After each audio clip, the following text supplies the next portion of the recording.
Bitcoin is the strongest asset the human race has ever invented. It's like gold with none of the defects of gold. So define what the defects are. Why is it the greatest monetary invention? So I buy $1 million of gold. Okay, if the price goes up, the gold miners, first of all, the gold miners are going to create more gold and dump it on the market. If I could eliminate all gold mining forever, if I could wave a magic wand and make it impossible to mine any more gold, my $1 million of gold will hold its value better because it'll be scarce. But gold miners are inflating the value of the supply of gold by at least 2% a year or so. And then if the price doubles again, investors will invest in more gold miners and they'll create more capacity to mine gold. So you'll create capacity to mine gold, you'll mine the gold, you'll crank up the rate at which the gold mines function. After that, people with gold jewelry will melt their jewelry down, convert it to gold bullion and sell it, right? If the price of gold went up by a factor of 20, you would be like converting all your gold stuff into gold bullion because it seems like a good idea. They call it scrap gold, right?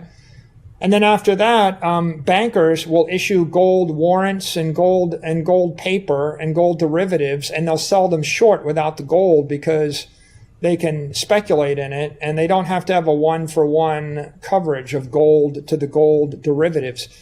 And so that's called hypothecation and rehypothecation. Okay, if it keeps going up, the governments holding gold will start to sell some of their gold to manipulate the price down. Right, and all of these, and ultimately, if it goes up enough, someone will club you over the head and take your gold, or a hostile regime will take your gold, or a politician will pass a law taxing your gold. Right, there's a lot of ways you lose gold because it's physical. How do you cure the problem? Right, I mean, here's how you cure the problem. You make it impossible to mine any more gold, and then you make it possible to take custody of your gold personally off of the exchange or off of the bank. So that way the bank can't hypothecate it or rehypothecate it. Miners can't inflate it. Investors can't create any more gold miners. And then you make it possible to move it from here to Switzerland or Singapore in an hour for a nickel. And that way, if you don't like your bank or don't trust your bank, if the state of New York passes a law taxing it, you move it to the state of Wyoming. You know, if the government passes a law taxing, you know, the ownership of land in California, you can't move the land out of California, can you? If you have $1 million of gold in a bank and in a vault in New York City, you know, there's only a couple of places you can move it. You can move it to London if you have 6 months. Okay, so you're going to be subject to the law of London or the law of New York. Can you actually move to your favorite island, or, you know, can you move to the Cayman Islands and bury your gold underneath your hut in the Cayman Islands and be safe about it? Not likely. Can't even get it through the airport, right? So the problem with other properties, and gold is the simplest example, but the problem, the challenge or the analogy holds with any property. I give you a bunch of money and I tell you you want to keep it and give it to your grandchild. Do you buy a building in Manhattan? Do you buy a ranch in California? Do you buy a stack of gold bars? Do you buy shares in a company headquartered in San Francisco?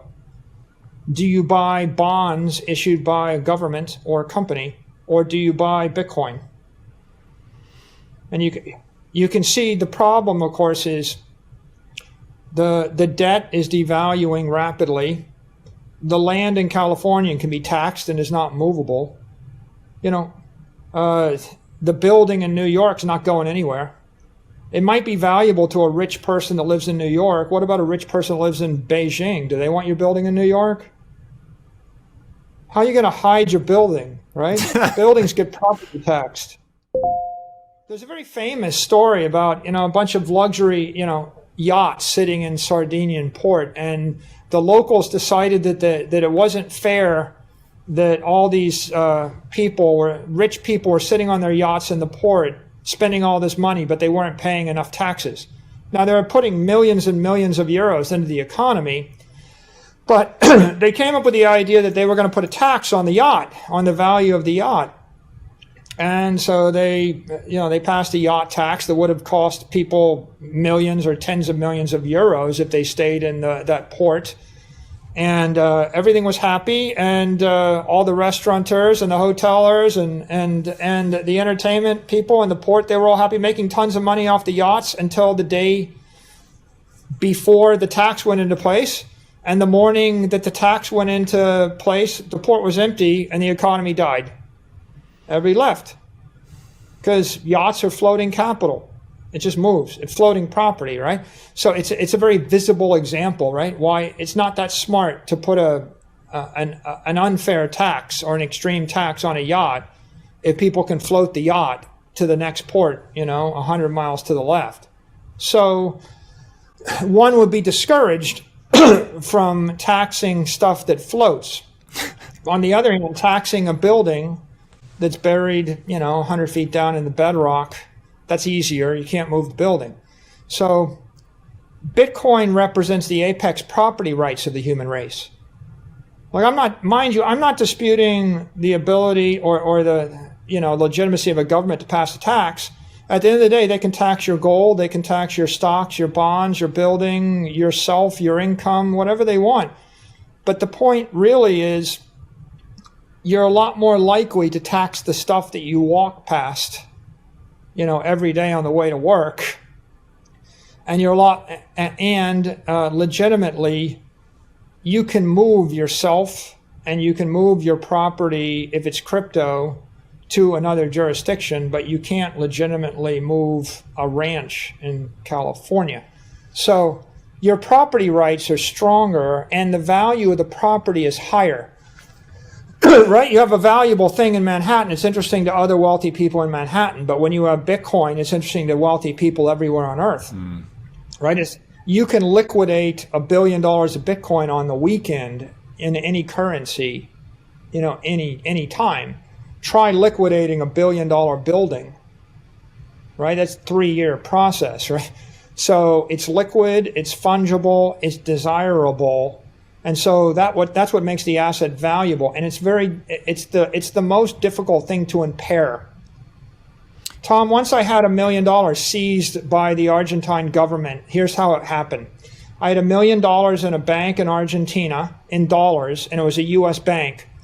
On one day, they simply passed a law converting it all to pesos, and they converted everybody's account to pesos in the country. And the next day, they devalued the peso 10-1. And 24 hours after they'd, done that, I had 100,000, whereas I had $1 million before. Ooh. And they did it. They did it quickly and easily to everybody in the country. Now, in theory, if it had been property, they would have had to pass a law seizing 90% of the property of everybody in the country. That would not be so popular, right? To seize the property. And if they wanted to seize 90% of the property of everything in the country, they would have had to subpoena a court in New York or Delaware and get my appearance, right? And there would have been 3, 4, 5 years of lawsuits going on. And if you really wanted to take something, you have to kidnap everybody and take them to jail and sweat their private keys out of them. And that's not very practical, right? So at the end of the day, it's not likely that the governments of all the world will just confiscate 90% of your crypto assets or your Bitcoin. But in fact, it's a foregone conclusion that they're definitely going to compensate 90% of your currency. Right? It's happening at 1% a month or 2% a month right now. So all you got to do is wait between 5 and 10 years, and you're going to lose 90% of your of your money if it's in a currency or a currency derivative.